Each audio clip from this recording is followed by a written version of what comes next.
But look, let's go ahead and get right into it. I'm gonna bring it to you first, Will. I'm gonna bring up the roster. Let's talk about it. We see who is on the unofficial depth chart. Were surprises? Like what are your thoughts on it right now? Yeah. So one of the surprises that I was thinking about, we talked all about this last week, and then obviously in our separate chat, three of us were going back and forth on the safeties. And we were talking about Jeremy Reeves. Is he on the bubble? He's playing a lot. Derek Forrest, he's starting the final game of the preseason. That is usually not a good sign. And then we kept all 6 safeties on the roster. Like, whoa, wait a minute here. They didn't cut anybody. But I think a lot of that has to do with this new kickoff rule. And they're trying to figure out, it's a lot shorter of a field that they have to be running down. You know, you may not put as many corners out there. So I kind of feel like the idea was they kept all the safeties because of the kickoff rule and trying to figure out who's going to play that. But I'm actually kind of glad they did, because honestly, not knowing what they're looking to do with these guys, I didn't feel like Reeves or Forrest should be competing for that last spot. Whereas some of the guys we had at corner, I don't feel were as talented. And we were trying, like, the typical idea is you have 6 corners. So let's put a 6th corner, where it's like, I think Derek Forrest and Jeremy Reeves are a better player than corner number 6. And so they kind of followed that a little bit. But to that point, I was surprised that by going with 5 corners, they cut Tariq Castro-Fields, who Dan Quinn just 2 weeks ago had said he was impressed with what he was doing and coming along. So I thought if you were going to keep 6 corners, he would be the 6th one. They went with 5 corners, which that is not traditional. So that was kind of surprising. Oh yeah. What are your thoughts, man? Who surprised you? And even to what Will was saying about the corners. To me, I think the surprise is more the defensive tackles. It was a surprise because I really thought that they were going to. It was going to be a choice between Phil and Mathis and Ridgeway, and they ended up keeping both. So, also that they kept 4 tight ends, and one of them wasn't Turner. So that was a big shock right there. I'm also shocked that Wiley, my man Wiley, didn't make the running backs. That dude was tearing it up this offseason, guys.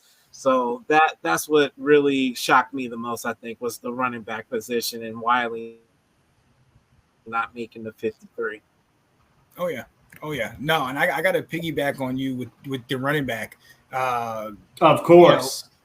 I mean, look, the two of you getting mad over a running back getting cut. What a shocker! Hey, look, that's who we are. So yeah, that one got me. But then also Will's favorite guy, Mr. Yankoff.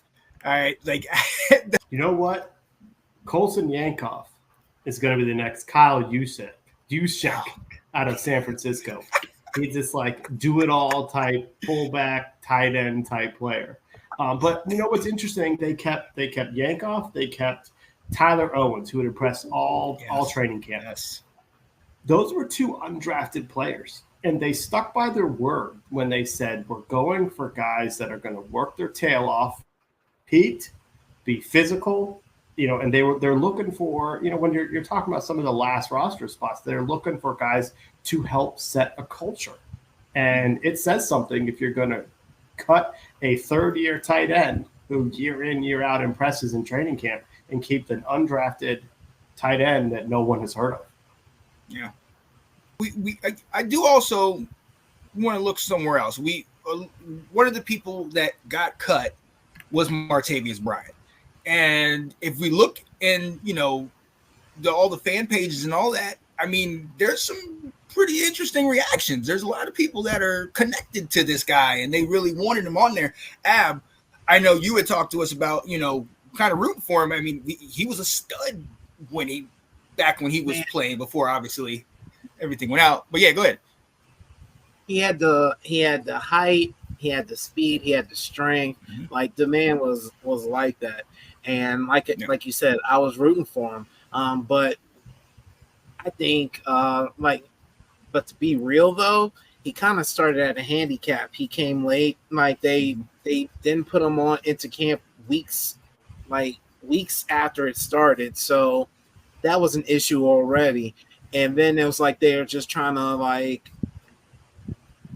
just kind of rush him in there, and he was already behind the curve, guys. There, honestly, it was it's just, I think they thought they were just going to put him on the practice squad, but I think he probably thought that he was going to just jump on to the 53.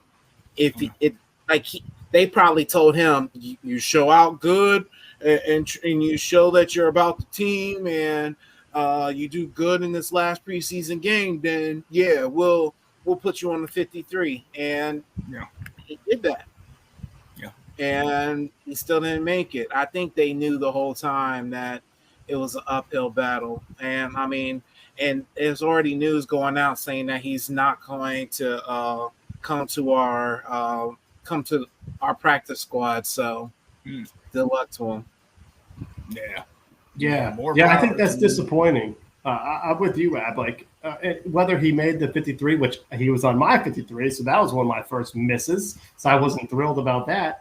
But I thought he could someone who could develop. Maybe not week one, but like you said, he came to the team late. He hadn't been playing in the league for the last while. He was with the Cowboys towards the end of last year on their practice squad.